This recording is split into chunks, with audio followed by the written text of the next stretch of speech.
Hi guys, today we are taking a look at the second part of my quarterfinals. So I didn't do particularly well in the first round, but it wasn't terrible, so let's see if I can recover. Also, I have a huge announcement. The finals of the World Championship tournament will be streamed live 25th of July around midday of Warsaw, Paris, and all that time. So you will have a link to the counter in the description. And right now, see you at the table. And welcome to the table. To be honest, I was pretty down after the first 3 games, as I was in last place, especially the last one, as I thought I didn't have many chances. But here we go with Halicarnassus. Maybe this can be my redemption. And this is a very interesting setup because everybody can go green. So there are 2 possible outcomes here. Dominate green and like be the green player and maybe let someone else just splash. They won't ask for permission, but you know, that's how it is. Or be the only guy not in green and let them fight, as they did in Godzilla movie. So here we go. Of course, B side, and I expect B all the way. The first hand is not great. If you can see, there is no dual, there is no gray. So there is no clear path. But if you think about it, there is one card that stands out. Give you a couple of seconds, and for me, that card is Claypool. Just because everybody is interested in clay. Of course, me and Alexandria on the first stages, and Babylon on the last stage. So that's pretty big.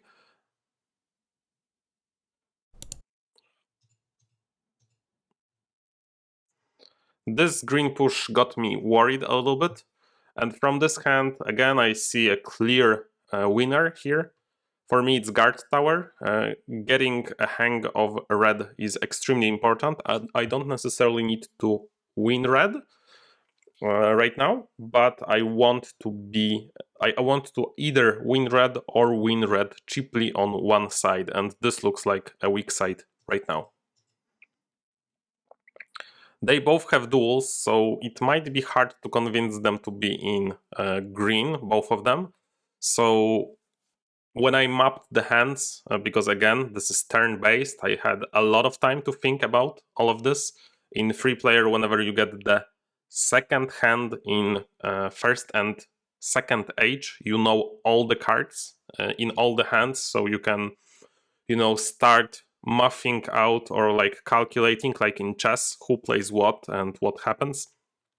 And that's exactly what I did in most of those games. So here I just decided to go press. And as you can see, by the power invested me by the state of Halicarnassus, I am able to collect the greens. Altar is sad to be let go, but you know, so is life. You can't have all the cards. And last hand, I even finish with the Glassworks. And after the first age, like if this was like my card generally, I'm happy. Looking at them, this looks a bit uncoordinated. Like those are some solid points, but this is like if you were Olympia, maybe Olympia A, that looks nice, but here you are nowhere near your goals. And here there is a nice push in red, but there is a maybe over investments in yellow. Also some points. Just like this doesn't look prepared to strike. Like honestly, both of them look worse than me. So I was very happy here. Here, just dispensary. I need to like I'm not able to play Caravanserai, but that's okay. I'm Halicarnassus. I don't need it, to be honest. Either School is going to come back, or Walls is going to come back, and I can throw it. And I have my first 2 stages secured. I'm very happy about that. I might even get some cash for this one. Probably not right away, but maybe in the future. You know, dispensary just keeps the dream of laboratory alive. because if I pay for school, I cannot pay for laboratory. Have you read? Expected. But again, here, just laboratory. And I'm looking like pretty solid. Then he needs to pick vineyard, because if he picks stables, he would be super low on cash. And there is no threat of him picking walls from that hand, so I'm set on red. And here I just play stables to continue to dominate red here on the side. He grabs quarry, which means that I can throw the walls now, because he is eyeing the walls on the last hand, probably, to secure red for both ages. Here, as I think this is heavy overinvestment, like if you see 1, 2, 3, 4, 5, 6, 7, I doubt he will play it, but with these resources he kind of wants to at the same time. And this has to be counted as well, because it doesn't look like he's able to achieve much in green. So this is heavy overinvestment. This is, again, grabbing some good cards, but there is no coordination between them. There is nothing that will let him score a lot of points, and he's sacrificing red to achieve his short-term goals, I would say. So again, like, nothing wrong with the play. I think Alexandria, as you can see in my previous game, it's just bad. Like, Alexandria in free player, if you do not get the ball rolling early, you can just get left behind, and there is nothing you can do. That's something that they sacrificed with the remake of Alexandria, aimed for the expansions, but that's a topic for another discussion, to be honest. Here it looks okayish, but the main okayish being the keyword, because the main focus on this strategy here is still winning red. So I thought that I'll just cut it out. I throw walls here. I still need to throw one card, and then I'll just be happy and win this game quite convincingly. Here, just a courthouse, another pickup thanks to my green chains, and a testament how strong they can be in free player. Just finishing with walls. He gets some green as well, which I don't mind, to be honest. This looks very weak as well. So yeah, looks pretty good. Nothing else into this card. My resources are very bad, but it's okay. Like, I'm winning red and I'm not threatened by them too much. First hand, nothing great, just arena here, which would end up being a 3-pointer, but my advantage here is good enough. Here I make a mistake. I play the palace from this hand, but I think like, I go broke, and I think that's a bit much. I think I should have played just lodge from this hand. I got discouraged by philosophers, but I really shouldn't be. This should have been a lodge. And you can see that I got lucky here with traders. Let's be real about it. I got lucky here with traders. But the second hand, of course, like the first hand that I saw, I cannot get lucky anymore, and I need to play Town Hall here. If I played the Lodge, I would be able to play Study from the previous hand and University from this one, which would have been better. So yeah, I think just a misplay on my part, but not a huge one, as this game is going so well that I'm able to do some misplays and I still am quite ahead. Here on the other side, this is Siege, just to solidify my lead on red. This is giving me more points than letting him play the red, or double red here. Maybe forcing him into double red was better, actually, when I think about it. But yeah, I think I calculated and it was about the same. But here I was just, at this point I was sure I'm winning.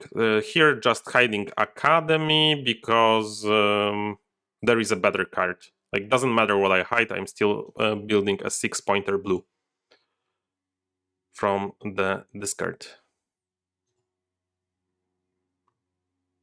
because it's just slightly better because of the guilds that they have. But yeah.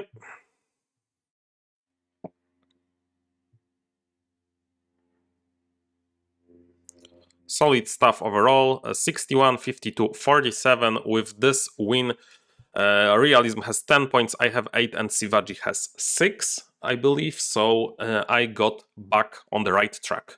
And we'll see if I can continue this momentum in the next game, Game 5. And welcome to Game 5.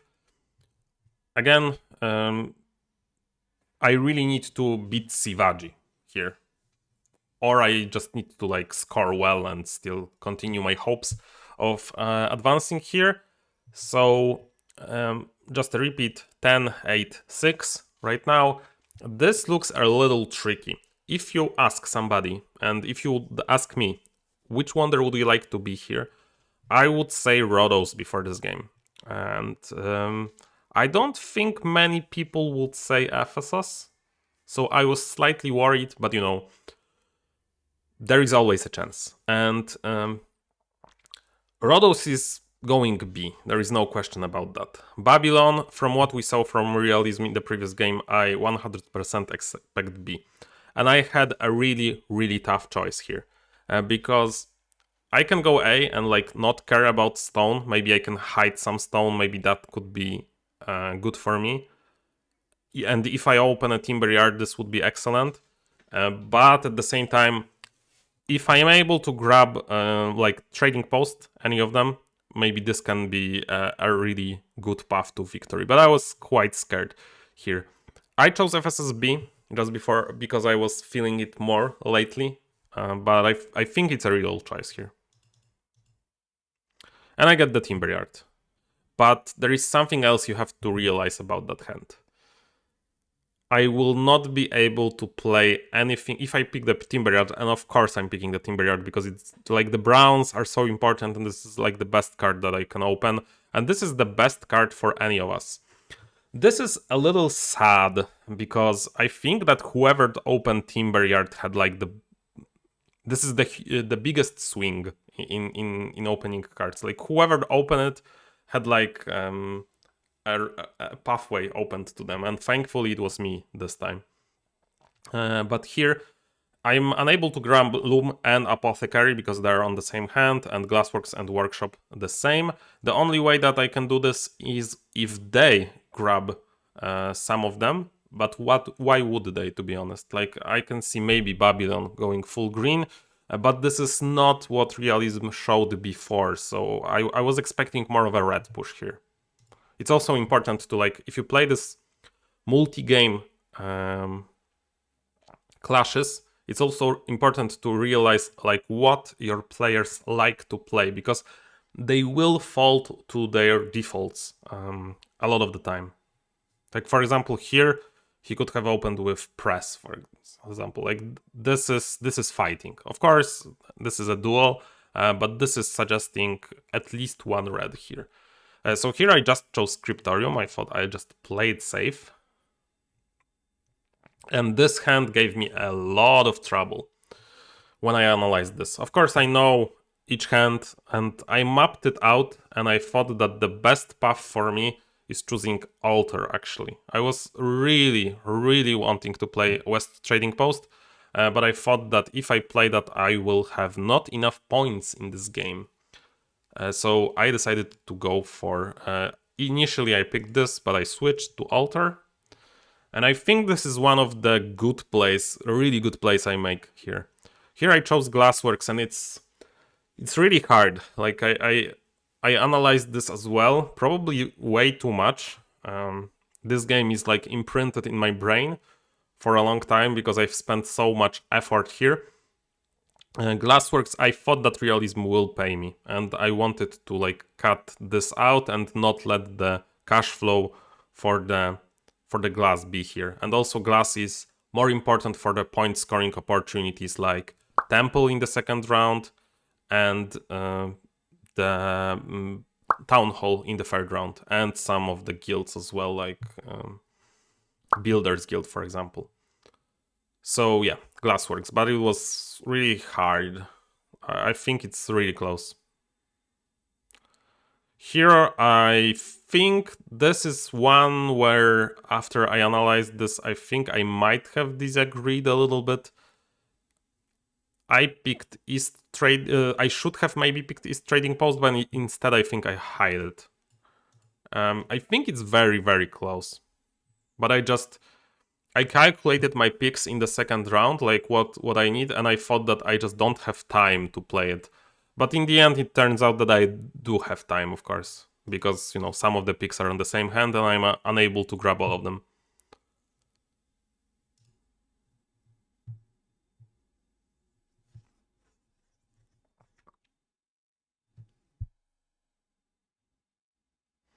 Second age, not amazing, but not bad either. There is a quarry, so there is a potential that if he opens Caravanserai, or he doesn't play Caravanserai for some reason, that the quarry will just get hidden or even played, because that would be equally bad for Rhodos.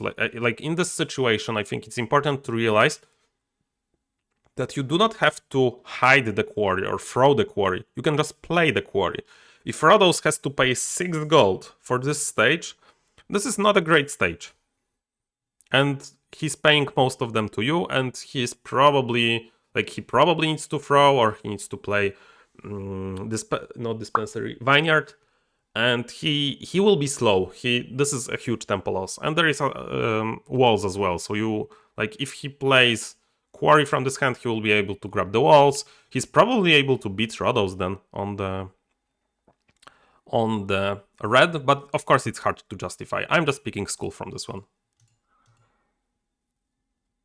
There is a Caravanserai, but he still needs that double stone, to be honest. Here is an important part, and here is why I said that I'm unable to grab all of these cards. So, when I counted this out, I thought that he is picking a red card. And he's picking stables, I think, from this hand. Then, Rhodos will pick double stone from this hand. And when this comes back, he will play the aqueduct, or he will hide my library. And for me, it's more important to have the library played, not the aqueduct. There is something to be said about me not wanting Rhodos to have the aqueduct, but it's still more important for me to have the library, as I'm playing Chipsos Ephesos, and it's just super, super important. That was unlucky, I would say, maybe. But at the same time, I should have expected this. And, this is just a coincidence of playing all these cards, right? Maybe Glassworks was a mistake.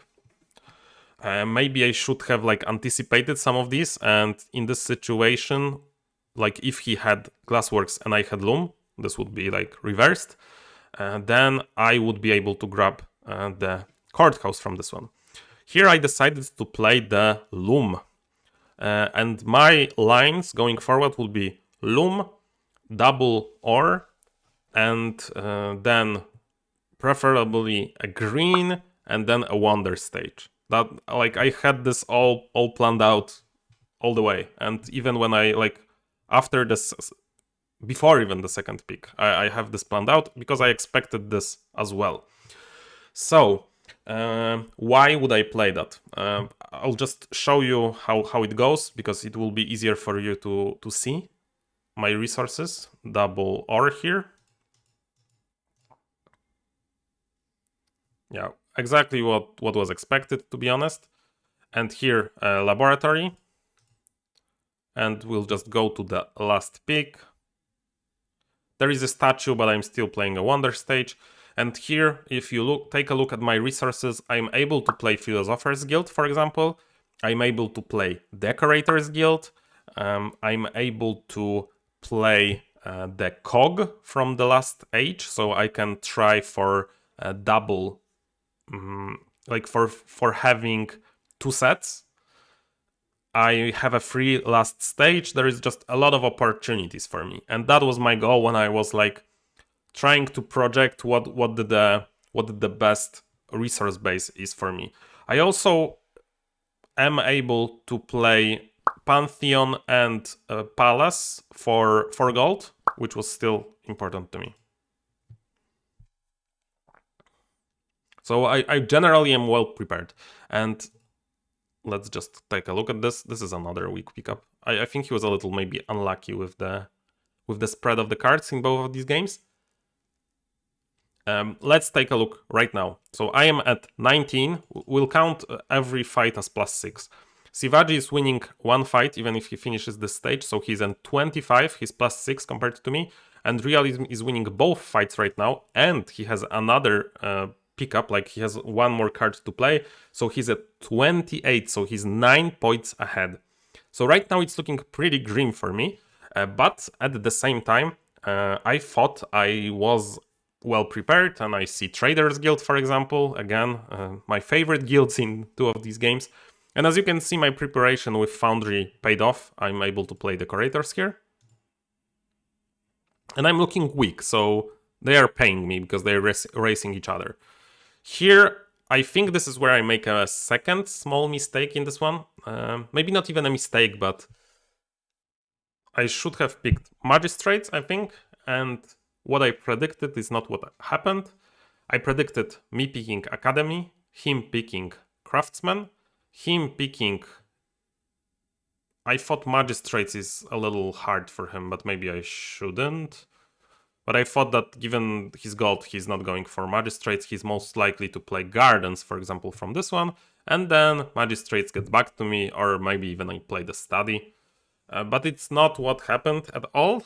And let's just see what happens here. I played Academy. And here... this is a hand where I get just one pick, probably. And it's not great for them. And at this point, I had it all mapped out, like what they play, different scenarios, point calculations down to 1 gold.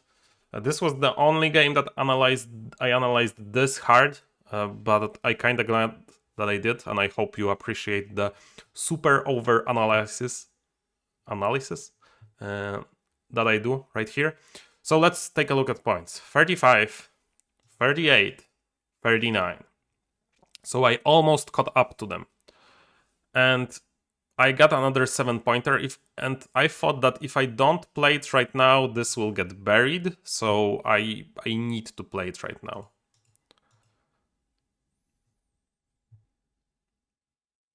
And this hand comes back, and I was like, ideally, I would want to play Observatory here, for example. Or I want Observatory and then Lodge on the final one. But that's a bit of a stretch, and playing Observatory and Study is also not ideal. So I thought that I will just play the Traders here, and I counted it out, but let's see remember that on this hand there is a red that he can play for free, and there is a spice that he can play for free as well. Both of these cards are very important. So right now, the two other reds are here. Babylon has 2 reds, he has 1 red and a red guild. He buried, and I assumed he buried a green, or he buried Arena. I assumed he buried versus me because it's the only thing that makes sense. So he needs to... let's look at the points first. 39, 39, 39. Everybody is on the same score. Of course, I'm counting my decorators for points, and 6 points for red win. So, right now, I'm standing before 2 picks. Last hand is... there is nothing. There is a possibility that he doesn't bury green, that he plays a red, and I can play green. But at the same time, I can't, because I have to play the last stage. So I was like, this is the hand that I have to make my last pick, and that actually makes it pretty easy, because I'll just pick Craftsman Guild. Because this is a 6-pointer to him, and I really don't want him to do well this game, but at the same time it's pretty hard. What's the best play for Rodos from this hand? It's definitely to play a free red. The red guild is giving him 3 points. At best, it's giving him 4 points if he plays another red. So that's just not great. Right now, I'm playing a 4-pointer, and I will have a better pick than him in the last hand. So if he plays a red guild here, he's screwed. Like there is nothing he can do. So I thought that he will play a red. I thought that Babylon will analyze the same thing and play red as well. But let's see what happens. None of them played red. And I was very happy about that. Arena, of course, is excellent for me. Spice is pretty bad for him. Arena is pretty bad for him.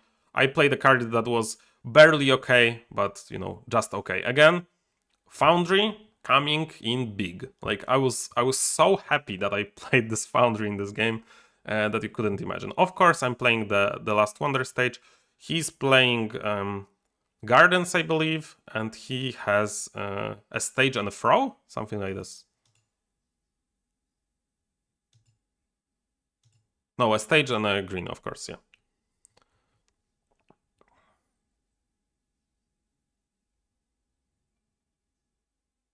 And I think he paid wrong, but it wouldn't have mattered. In the end, very close. And after this game, I had 12, Realism has 12, and Sivaji unfortunately still on 6. So the last game won't matter, it just will matter for the seeding, but the seeding wouldn't matter that much.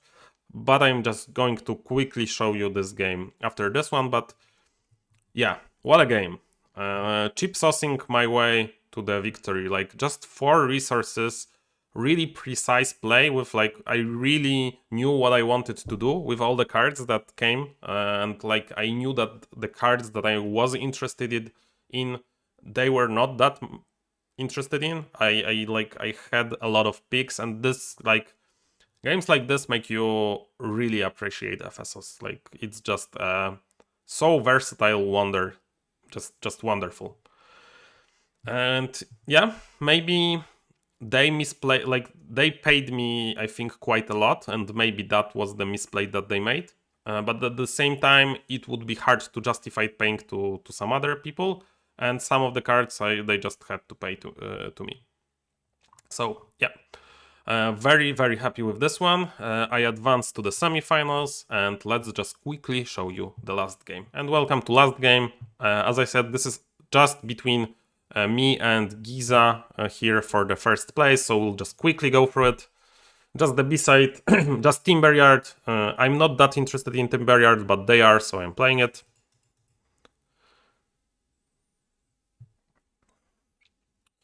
This is a little bit tricky, but I think I just Orvained here. And I just played Barracks here, I think. Everybody plays a red, which is normally good for both of them, not me. But I still felt okay here with the Claypool. And a lot will hang on the Caravanserai. Here I think I played Gloom, but I'm not sure. Maybe I played the Wonder Stage. No, Wonder Stage. And on the last one, I think I'm actually playing the Stone piece because of the walls. And this felt very weird to me. But at the same time, I do understand. He wants something to score, and if he doesn't have Caravanserai, he's quite screwed. Here I just went archery range. He gets Caravanserai, which was very sad for me. But I got some money, which was weird, and that enables me to go to Great Lands. Also, Alexandria is the best when it's combined with Babylon, because of the starting resource. You suddenly, if you play if Timberyard is played, if Lumberyard is played, and of course if you play your first Wonder stage, you just have enough to play the last stage, which is excellent. Here I think I buried the Quarry. No, I actually just played this. Waltz, so winning red cheaply. Pretty cheaply. Maybe just average. And here I think I buried the glass? No, the school. Yeah, I thought this might be the best. But this was played in real time, so this is... I haven't analyzed this game so much. Here, I think I just played a sawmill. And it's like, I have 7 cards for resources, but I'm winning red. And I'm looking pretty good, to be honest, here. And this Giza, I think it went south. Like, at some parts, this just went not in a good direction. Here just palace.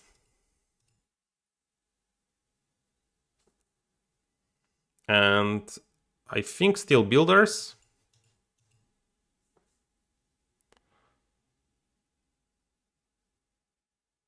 I don't remember. I think I played the siege. Because he cannot play the last one. Yeah, he cannot play the last one. So just, ooh, I think I played Town Hall because Arena is worse for them. Here, just Haven. And the last will be a throw. But I think I'm enough ahead.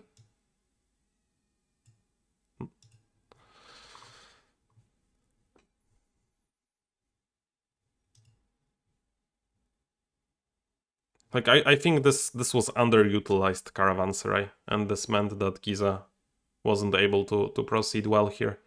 But yeah, in the end, pretty close. Sivaji didn't have a perfect game. Like, this Arsenal was blocked, the green maybe was blocked. But at the same time, this game didn't matter for him at all, so really hard to play a game like that.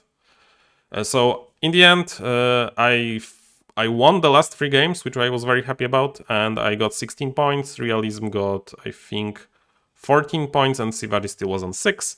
But Sivaji like played excellent here, and I think this was one of the harder groups, to be honest, in this round. So kudos to him as well for standing his ground. As you can see, he was a little behind on the elo, but he played some really nice games here as well.